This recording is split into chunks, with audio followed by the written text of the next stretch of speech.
Hello and welcome to the Continuous Improvement Lab. This is Season 4, Episode 36. I just have to start by saying a huge thank you to all of you. We have listeners in 47 countries now, plus so many students from China tuning in from our case study website. It's absolutely incredible. And hey, if you're getting value from this, could you do us a huge favor? Please subscribe or follow. Right now, less than 23% of our listeners are subscribed, and hitting that button really helps us with the algorithm, so we can keep bringing you these insights. Oh, and don't forget, this content is a great companion to our business playbooks, Shift Happens, and the brand new Culture by the Design, Power by Discipline, Volume 1. You can find them on Amazon and other online bookstores pretty much everywhere. Okay, let's get into it. Today, we are tackling a massive problem: management systems that just don't drive real results. So let me ask you this, and be honest. Think about your team's daily huddles or weekly meetings. Are they actually solving problems? Or does it feel more like a ritual? You're just going through the motions, checking a box, but nothing really changes. If that sounds even a little bit familiar, stick around. You are definitely not alone. And we're going to break down how to make those meetings truly matter. All right, here's our game plan for today. First, we're going to talk about something I call the performance trap. It's super common. Then we'll dive into a real-world case study from a company called Vanguard Industrial Solutions to see how they fixed it. After that, we'll look at the proof that this approach works, not just in one industry, but all over the place. And finally, the most important part. We'll wrap up with 3 concrete steps you can take to make your own system actually work. Okay, so let's start with the problem itself, the performance trap. This is what happens when the process of managing becomes more important than the purpose of managing. You've got all the meetings on the calendar, the fancy charts are on the wall, but they aren't actually improving a single thing. The whole system is just for show. And just so we're all on the same page here, when I say Management Operating System, or MOS, what am I talking about? Well, it's simply the set of routines your team uses to manage performance. Think about your daily huddles, your KPI boards, your action plans. It's the rhythm, the heartbeat of how you run the business day in and day out. And this is where the trap is set. The MOS just becomes this mechanical, robotic exercise. The team gets together, they update the board, they talk about the numbers, but nothing fundamentally changes. The goal accidentally shifts from driving real results to just completing the meeting. It creates this check-the-box culture of compliance, not a culture of actual improvement. Your system becomes a report card, not what it's supposed to be, a problem-solving engine. So how in the world do you escape this trap? Well, for that, let's look at a fantastic case study. Vanguard Industrial Solutions. They had an MOS, sure, but it wasn't really working. Their story is a perfect blueprint for how you can turn a passive, sleepy system into a powerful engine for change.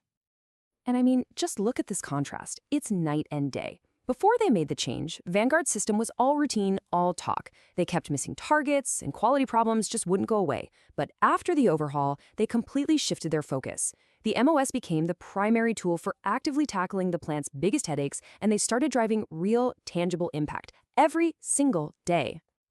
And the results? They started showing up big time.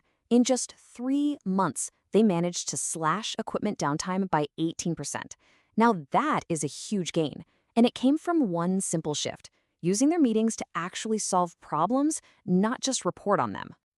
But they didn't stop there. By focusing their system on digging into the root causes of their quality issues, they saw a 14% improvement in first-pass quality. Just think about that. That means way fewer defects, less rework, and a much, much healthier bottom line. So what was the cumulative effect of all these improvements? A 12% increase in overall production output. And this wasn't about people working harder or longer hours. Not at all. It was about working smarter, using their management system to fix what was actually broken. This quote from the case study just sums it all up perfectly. The MOS transitioned from a passive reporting system to a dynamic driver of operational improvements.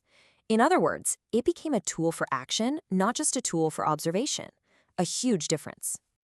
Now, I know what some of you might be thinking. Okay, that's great for a manufacturing plant, but I'm in tech or I'm in healthcare. Does this apply to my industry? It's a totally fair question. And the answer is a resounding yes. This core principle of a results-driven system has a proven impact across tons of different sectors. Just take a look at this data from the Lean Enterprise Institute. Organizations that build their MOS around driving real results see, on average, a 22% jump in operational efficiency. But here's the other part that's so cool: a 19% increase in team engagement. And why is that? It's simple. People feel empowered. They feel engaged when they see that their daily actions are directly leading to real, visible improvements. And the proof just keeps coming. Reports from top firms like Deloitte and McKinsey show engineering teams cutting their project overruns by 13%. In supply chain, they're seeing an 18% drop in operational disruptions. And even in creative fields like marketing and services, there's a 15% jump in how fast they can deliver projects. The common thread here is so simple. When the system is geared towards action, the results always follow. So, we've seen the problem, we've seen the solution in action, and we've seen the proof that it works pretty much everywhere. Now for the final and, frankly, the most important piece of the puzzle. How do you make your MOS actually work? How do you get from theory to action? It really boils down to 3 key steps. First, you have to link every single activity in your IMS to a critical KPI. If a meeting or a chart isn't directly helping you improve a key metric, you have to question why you're doing it. Second, empower your teams. Give them the authority, the tools, the trust to actually solve the problems they uncover. And third, you have to drive accountability with data.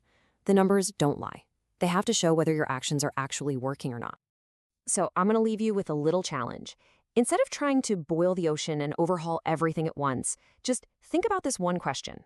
What is the single most important metric that your team's MOS could and should be improving starting tomorrow? Find that one thing, focus all your energy there, and you'll be well on your way. And that's our look at building a results-driven management operating system. For any additional information, please feel free to reach out to us through our website at www.karaswinnovations.com.